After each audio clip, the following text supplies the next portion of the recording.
Musical musings, musical musings, musical musings, musical musings. Hello and good afternoon, everyone. Welcome to our latest episode of Musical Musings. We air every Wednesday at 1 p.m. This program is broadcast to you from Rajamakan University of Technology, Peranakan. I'll be bringing you this program in two parts. For our first part, I will introduce a song and the band or group or performer who sings the song. We will talk about the main themes, like what the song is about. We'll talk a little bit about the band as well, who they are, what kind of music they sing. Then we're going to listen to the song. In the second part of our program, we will go through the lyrics. The lyrics are the words to the song. And we're going to go over anything that might be difficult to understand, any vocabulary, slang words, any sayings, we call those idioms, where the words don't mean exactly what it seems like they should mean. We call that an idiom. We will go over anything difficult like that, something that might be hard to understand. And then we'll finish up our program, and we'll have the latest news and updates from the university as always. Musical musings, musical musings, musical musings, musical musings. Welcome, everyone. My name is Gary Gray. I am your host for the Musical Musings program. I'm an American English teacher here at Rajamakan University of Technology, Peranakan. I have been teaching English here for about 7 years, and I sometimes enjoy incorporating music into my teaching sessions, and so that's why I am hosting this program for you. For those of you who are following us here on YouTube today, you may notice that we are without video. We are having a problem with our video production for this episode, so we're just going back to our old format just for this week, where we are just doing the voice. So for those of you following on streaming or on radio, obviously you can't see me anyway, so it seems fine to you. But for anyone on YouTube, in case you're wondering where the video has disappeared to, we are having some technical difficulties with that, and we will be back with the video for you next week. Okay, so for today's song, we are going to be doing The Final Countdown by Europe. So let's talk about the band Europe for a moment. You can probably guess where they come from, given their name. No, they weren't playing a trick on us. They weren't being funny. They weren't being silly. They are, in fact, from Europe. Specifically, they are from Sweden. If you're not very good at geography, maybe you don't know exactly where that is, that's in very northern Europe. We call that Scandinavia. Sweden, Norway, Finland, those are all connected. Denmark is nearby, kind of across the water, though connected to the rest of Europe. Denmark is also usually considered part of Scandinavia. But Norway, Sweden, and Finland are connected to the north of most of Europe. Sweden's been in the news a lot lately, actually, because they just joined NATO recently, along with Finland. Some people think that's a good thing. Some people think that's not such a good thing.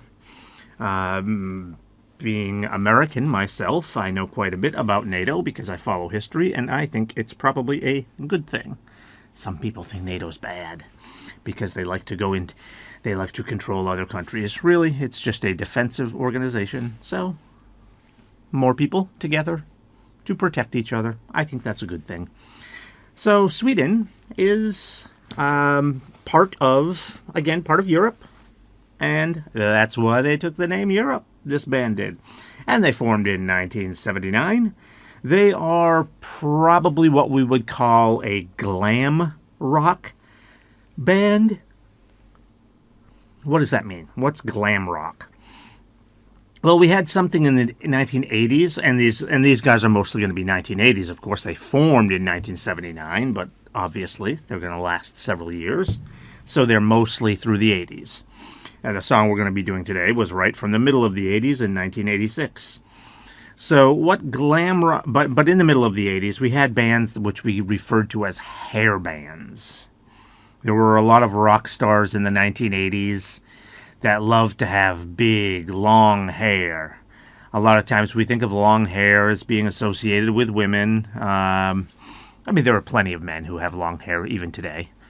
But back then, it was really popular for men to have long hair, especially if they were in rock bands. It was a big deal. So we would call them hair bands because they had big hair.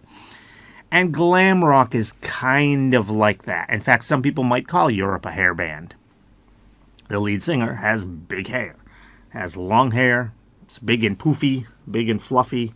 But glam rock means more like glamorous. That's where the word glam comes from. So not only will they have the big hair, but sometimes they're even wearing makeup, which here in Eastern cultures isn't quite so strange for men to do.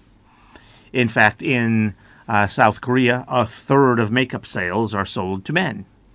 I have plenty of male students that wear makeup sometimes. Still, makeup is normally worn by women even here, but it's not so rare for men to wear it. In Western cultures, it's more rare. So to see men wearing makeup and things like that, it was a little bit crazy. And so that's glam rock. They'll have on these really fancy outfits. They might be wearing makeup. They have big hair. So that's the kind of style.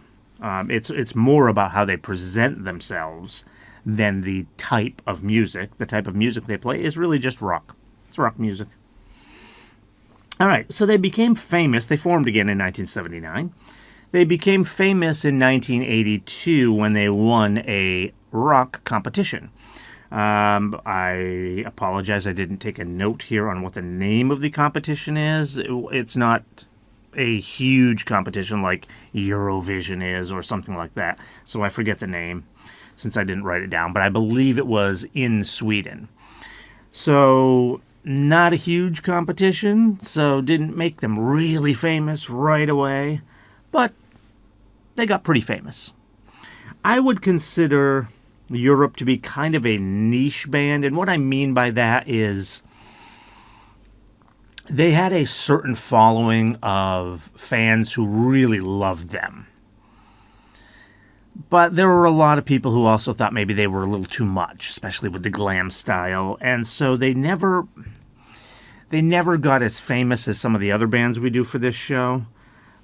But at the same time, you can't say they weren't famous. They had a couple of really huge hits, including the one we're doing today, which was probably their biggest, although, that's debatable. Their other big hit was quite big. It's called Carrie. They had another couple of other pretty big songs. There's one called, I believe it's Rock the Night, which was pretty big. But I think globally, The Final Countdown and Carrie were their two biggest ones. And The Final Countdown, I think, has had more staying power. What that means is it stays around longer. For example, you will hear The Final Countdown even at sporting events these days. Whereas Carrie, still popular, but only like in certain areas. You'll have to be listening to certain types of radio stations, or you'll have to go out and find it. You'll have to go find some streaming station that you like, something like that. You kind of have to look for it. It's still popular within that genre, but you have to go out of your way to listen to that genre to hear Carrie. It's not just played randomly here or there. Whereas The Final Countdown can be sometimes. So I think that's probably, as far as the longevity of the song, I would say that The Final Countdown is probably their biggest hit. But again, Carrie, at least at the time, some people might say Carrie was a bigger hit. It's close. But again, they really only had those two songs that were big hits. Rock the Night, again, was quite big. But I think Carrie and The Final Countdown were much bigger. So it's, like I said, kind of a niche band. Not as popular as some of the ones that we've talked about on this show before. Still very popular among their really hardcore fan base. I'm older, so I grew up around this time, and so I know some people that really like this band, and boy, they love this band, especially the lead singer. His name is Joey Tempest. His name is Joey Tempest, and people loved him, especially the girls. They thought he was very cute, so they loved him. So they had it. So they had a really strong following, but again, not as many people following them. All right, so as I said, they formed in 1979. They're still around today, although I say still around. When you use the word still, that means kind of continuing through that period. Well, they didn't really continue through that period. They broke up for a long time. They broke up in 1992. I think they came back like once, briefly, around, I don't remember when it was, 1997, something like that. But then they didn't come back together again until well into the 2000s. There was a commercial that used one of their songs, and it got popular, and so they decided to kind of come back together and tour again. And they've stayed together. They still perform now. So they're still around in 2024. Now, one of the interesting things about them still, quote unquote, again, they're not really still around. They're around again is a better way to put it. But one of the interesting things about them still being around is that they're a small band, only 3 members when they formed. 2 of their original members are still with them. A lot of times when you talk about bands that have been around this long, they go through so many members that there are some bands where none of the original members are there, which I think is just really weird. Because how is that even the same band then? How are you even calling that the same band if you have none of the same members? And that does happen. And a lot of the times, maybe if you do have one of the band members, it might just be the lead singer. Like we talked about the Eagles, I'm not sure they have more than one person. I could be wrong. They may have 2 still. But the Eagles may just have one of their lead singers still with them. Even though the Eagles are a really huge band, I'm not quite as big a fan of them as most people are, so I forget who is with their band currently. But I believe it may only be one of their lead singers, whose name, for some reason, escapes me. I actually do like him, and he does some solo work, and I like his work. If for some reason I can't think of his name. But like they have 1 band member at least. But this is a small band, only started with 3 members. And they still have 2 of their original members. So that's pretty good. So it's also a good sign that there's probably good chemistry with the band. They probably get along since they are able to keep performing together like that. And one of the 2 that is still around is, in fact, their lead singer, Joey Tempest. So, yeah, they've still got 2 of their top guys there together. In fact, I think it's their drummer who they've switched out. And a lot of times, and I think they've added someone else. I think they have 4 members now, if I'm not mistaken. I'm almost certain it's more than 3. They have 4 or 5 even. They have 4 or 5 members. So they still have 2 of their 3 original members. So that's good. All right. So again, the band name is Europe, and we're gonna do the final countdown. All right. You'll notice I'm talking a lot here in our first segment. That's because the song is quite short. So we're not gonna have too much to talk about in the second half of our episode here. So first of all, before we get to that, a little bit about the song. The name of the song, again, is The Final Countdown. It came out in 1986, so that's right around the middle of Europe's kind of whole career, as far as their early career. Again, they are back together, but like I said, they broke up in 1992. Started in 79, ended in 92, so 86 is right there in the middle. So that's when The Final Countdown came out. It was on an album with the same name. That was the name of the album. So I guess they kind of knew it was going to be a hit when it came out because they called the album that. And they're right. Like I said, probably their biggest hit. What's really weird about this song, though, is that, honestly, it's not clear what it's even about. It's not clear. I honestly can't tell you what it's about. Just based on the words, it would seem like it has some meaning to it, other than what the words actually say. Like there's some deeper meaning here. But it was inspired by a song from David Bowie, who I don't believe we've featured on here yet, which is surprising because he's really famous. We're going to have to do him one of these times. He's really good. I'm a big fan of David Bowie. We have not done him on this show, I don't believe. And the name of that song was A Space Oddity. A Space Oddity, not A Space Odyssey. That's the name of a movie. A Space Oddity. And it's about a man who goes into space and basically gets lost out in space. So he's gone. And he kind of knows he's going to die because he's lost out in space. So this song was inspired by that. And as you'll see in the song, it's about traveling to space. So it might actually just mean that. It might be a very literal song. They just made up some song about traveling in space. That might be all it's about. Again, it's really not clear. I could make up some interpretation that maybe it's about breaking up. But that's kind of maybe a stretch. When we say something's a stretch, it means, not really sure about that. May be right, may not be right. You're kind of reaching for an answer because you can't think of anything else. So that might be a stretch. The reason I say it's a stretch is there's a few lines in the song that make it seem like it's probably not about a breakup. Like the very, very, very first line, we're leaving together, but still it's farewell. Well, you start out by saying we're leaving together. Doesn't sound like a breakup. Although it does say, but still it's farewell. That's why I said maybe, could be about that. So you may wonder then, why is this song so popular? You don't even know what it's about. How can it be popular? How come this is like their most popular song? It's this weird song that nobody knows what the heck it's about. I even looked it up to try to figure out what it's about.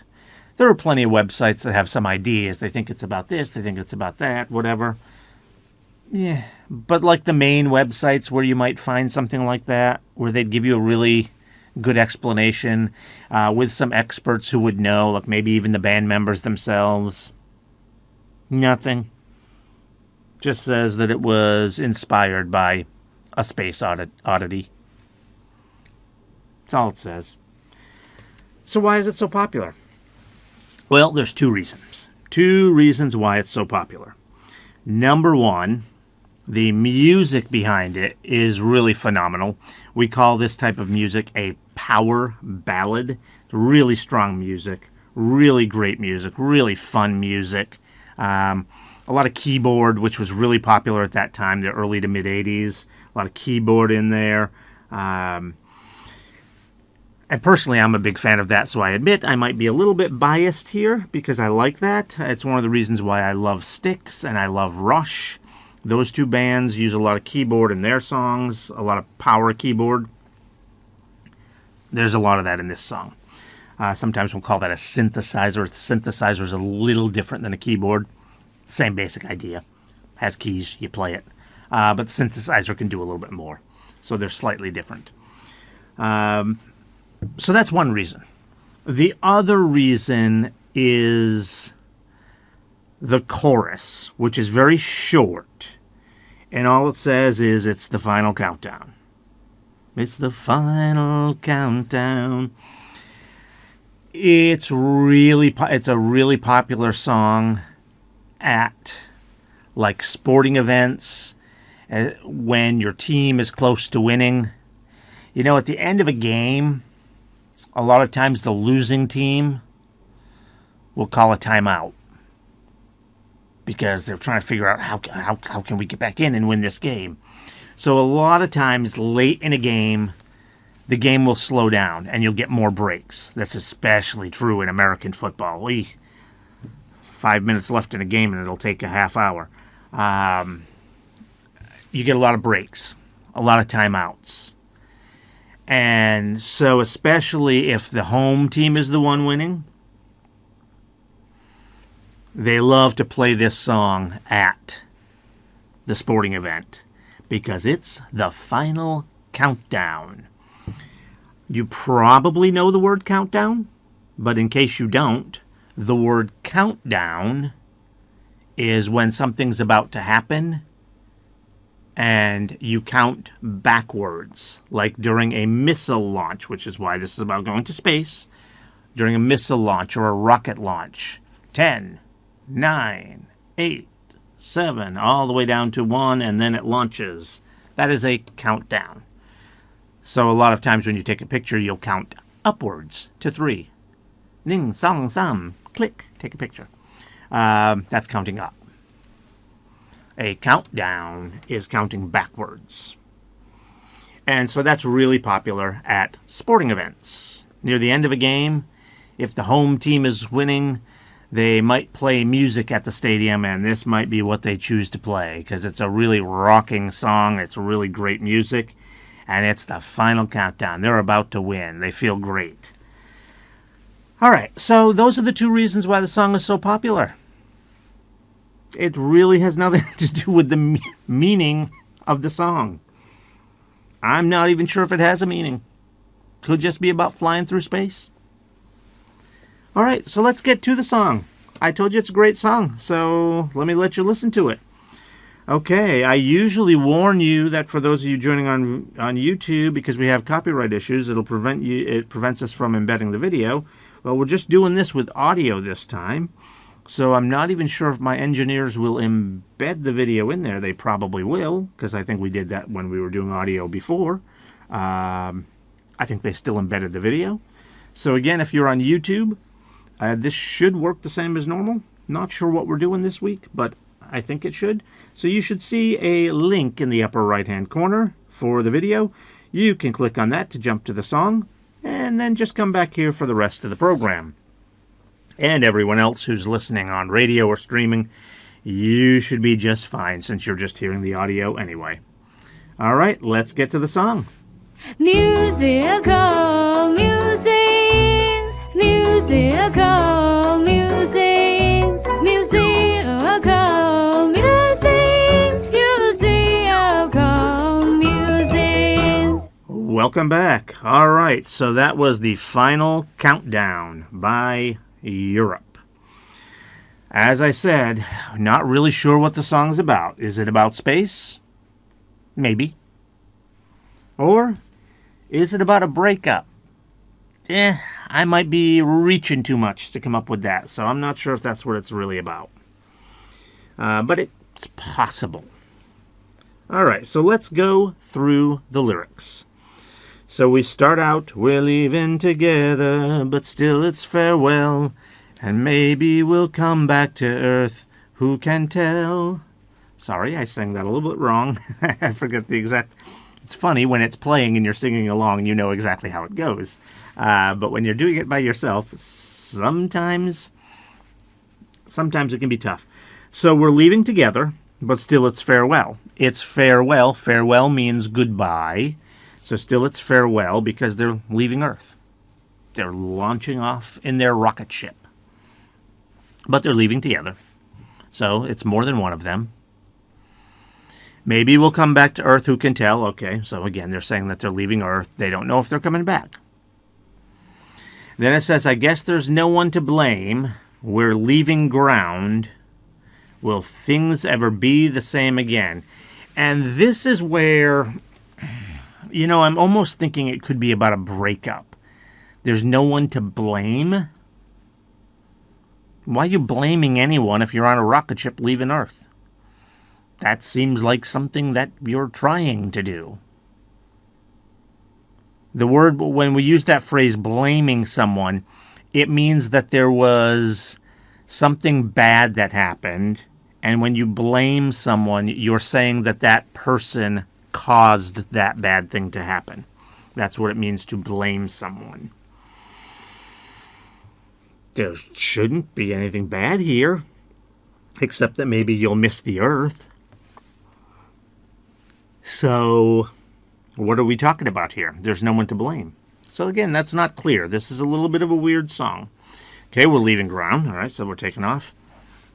And then it says, will things ever be the same again? Okay, and there's another line that kind of sounds like maybe they're having some trouble. Maybe break up again. So this is why I'm wondering if maybe that's what this song is about.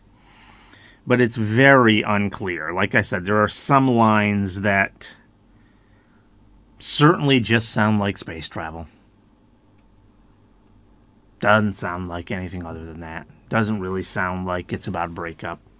But a couple of these lines sound like maybe it is. So will things ever be the same again? Why would that be about space travel?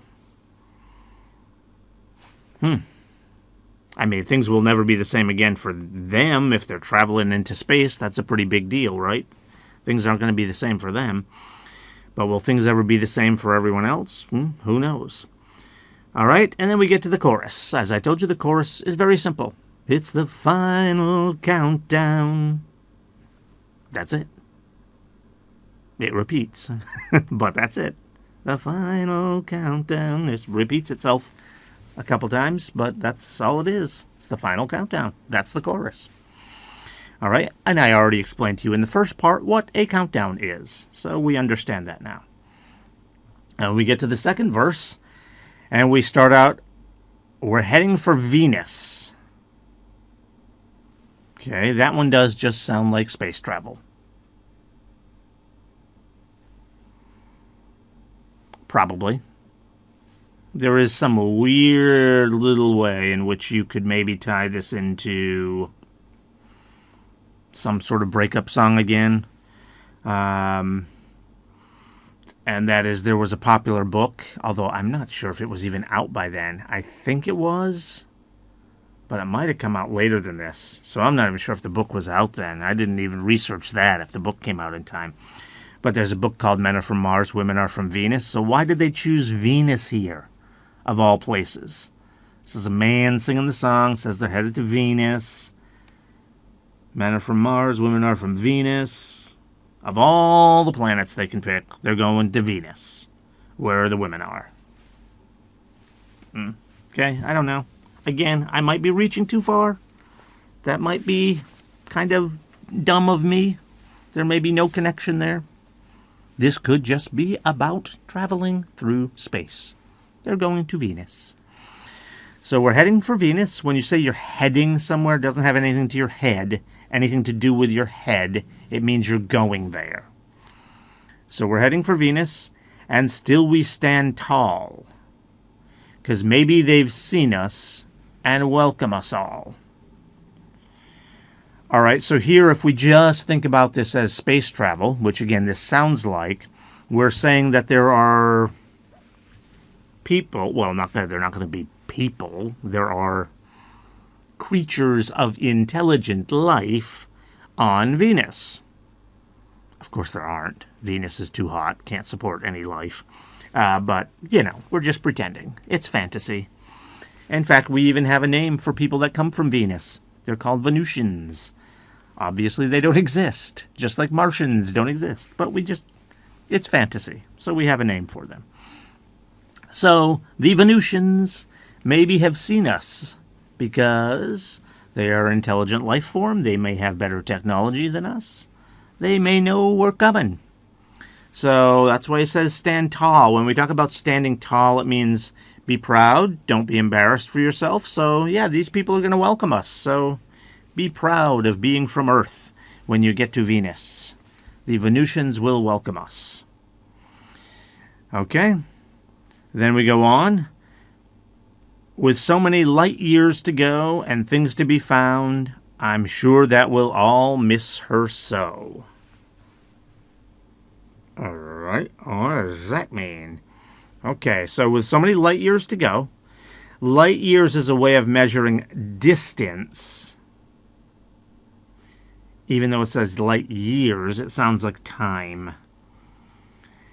It's the distance that light travels in a year. Now, we cannot travel at the speed of light, so it will take us more than a year to travel that distance. So with so many light years to go, it means it's going to take many, many, many years to travel there. Now, honestly, Venus is quite far away, but I don't believe it would take many, many, many light years to get there.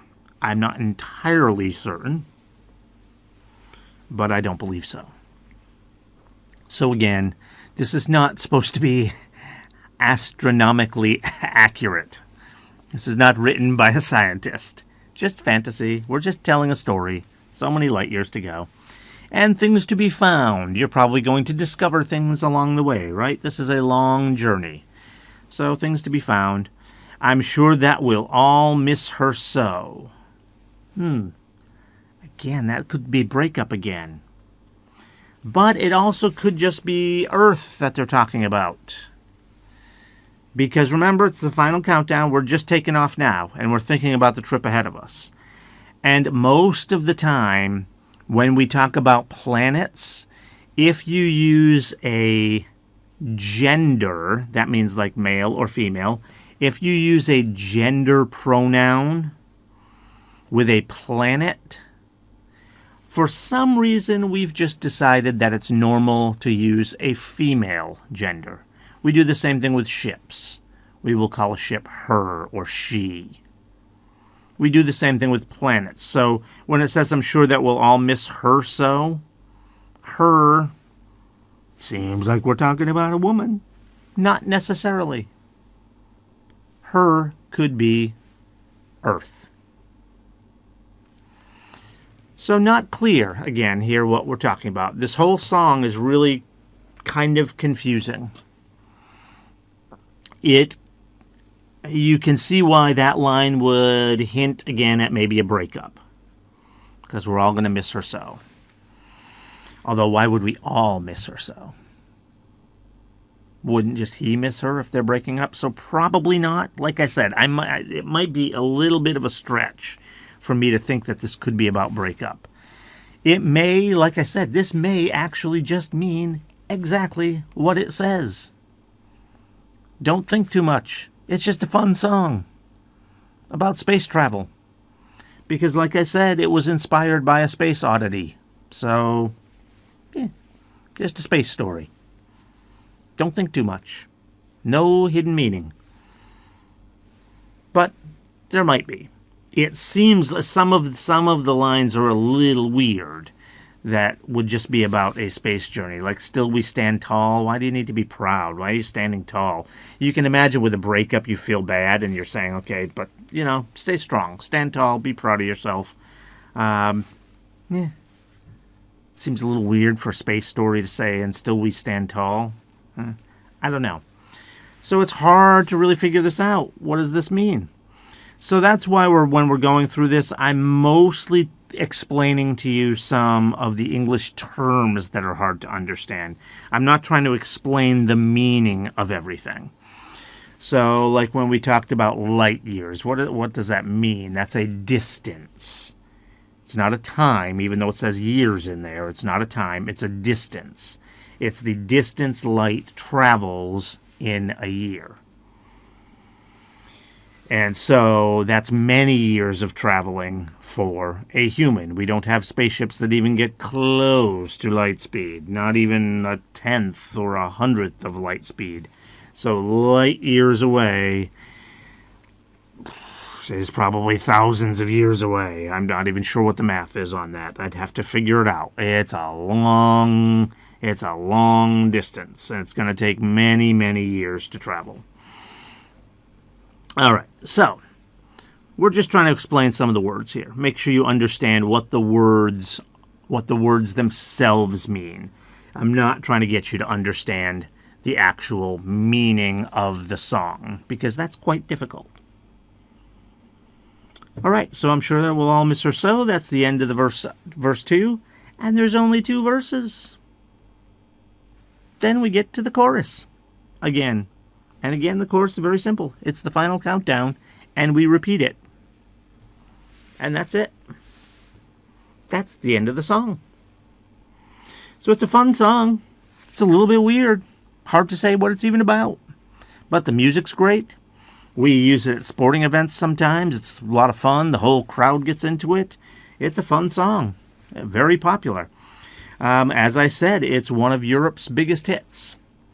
Like I told you in the beginning, in our first part, Europe is kind of a niche band. And again, that means, kind of popular, but only within a certain group. Or actually very popular, but maybe only within a certain group. So their overall popularity may not be as big as, say, the Eagles, the Rolling Stones, Rush, The Who, or heavy metal bands like Metallica and some of those other bands. They're not going to be as big as them. Even bands like Led Zeppelin, other kind of like hair bands or glam rock bands. Led Zeppelin, Kiss came a little earlier than that, but kind of in the similar style. All those type of bands, probably all a little bit more popular than Europe. In fact, not even probably. They are. In fact, a few of them are much more popular than Europe. But within their fan base, like I said, they loved Europe. That's what I mean by them being a niche band. Their fans are just as strong a fan as fans of those bigger bands. They just don't have quite as many fans as those bigger bands. And because they weren't as big, as popular, they didn't have as many hits. I mentioned that in the first part of our show as well. They had about 2 big hits, The Final Countdown and Carrie. Which one's bigger? I don't know. I think at the time Carrie might have been slightly bigger. Maybe. Close. I think as far as how the songs have lasted through history, The Final Countdown I think is definitely the more popular one. Like if you were to... Which one are you more likely to randomly hear today? It's going to be The Final Countdown. In fact, they use it in commercials as well. In fact, that's what kind of sparked their regaining in popularity, was using one of their songs in a commercial. And I don't remember what song it was, but I would bet you it was this one. I could be wrong. Maybe it was Rock the Night, which is another one of their more popular songs. Not as big as Carrie or The Final Countdown, but pretty big. Maybe it was that. But I believe it was The Final Countdown, because I have definitely heard that in some commercials. So I would say that The Final Countdown, is their number 1 song. Now, I do always encourage folks to go listen to the other music by these bands. You're going to have a harder time finding like really big songs from the band. But, there are some... It depends on the music styles you like. There are some bands where songs that aren't their most popular might be your favorite. That's where it's like with me with the band Styx. Their biggest songs: The Grand Illusion, Come Sail Away. Yeah, good songs. I like them. They're not my favorite songs by Styx. My favorite song by Styx is Castle Walls. I don't know anyone else for whom that's their favorite song by Styx. So go check out Europe. Go listen to some of their other music. Maybe you'll find some other songs that you love by Europe. Just because a song doesn't get popular doesn't mean it's not good. Or maybe you have kind of an eclectic, which means different or varied or even a little bit weird taste in music, like I do. I like all kinds of different music. And so maybe just because of your taste in music, you will find other songs by them that aren't popular, but you personally think are great. So go and listen to Europe's music. They do have a lot of it. They've been around a long time. But again, their big hits are this song, Final Countdown, and Carrie. So at least go listen to Carrie by Europe. All right, and again, Rock the Night was another pretty big hit, so take a listen to that as well. Thanks for joining us for today's Musical Musings program. Please make sure you stay with us, and also tune back in next week for another great song. And don't forget to subscribe to our channel. Thank you very much. Musical musings, musical musings, musings.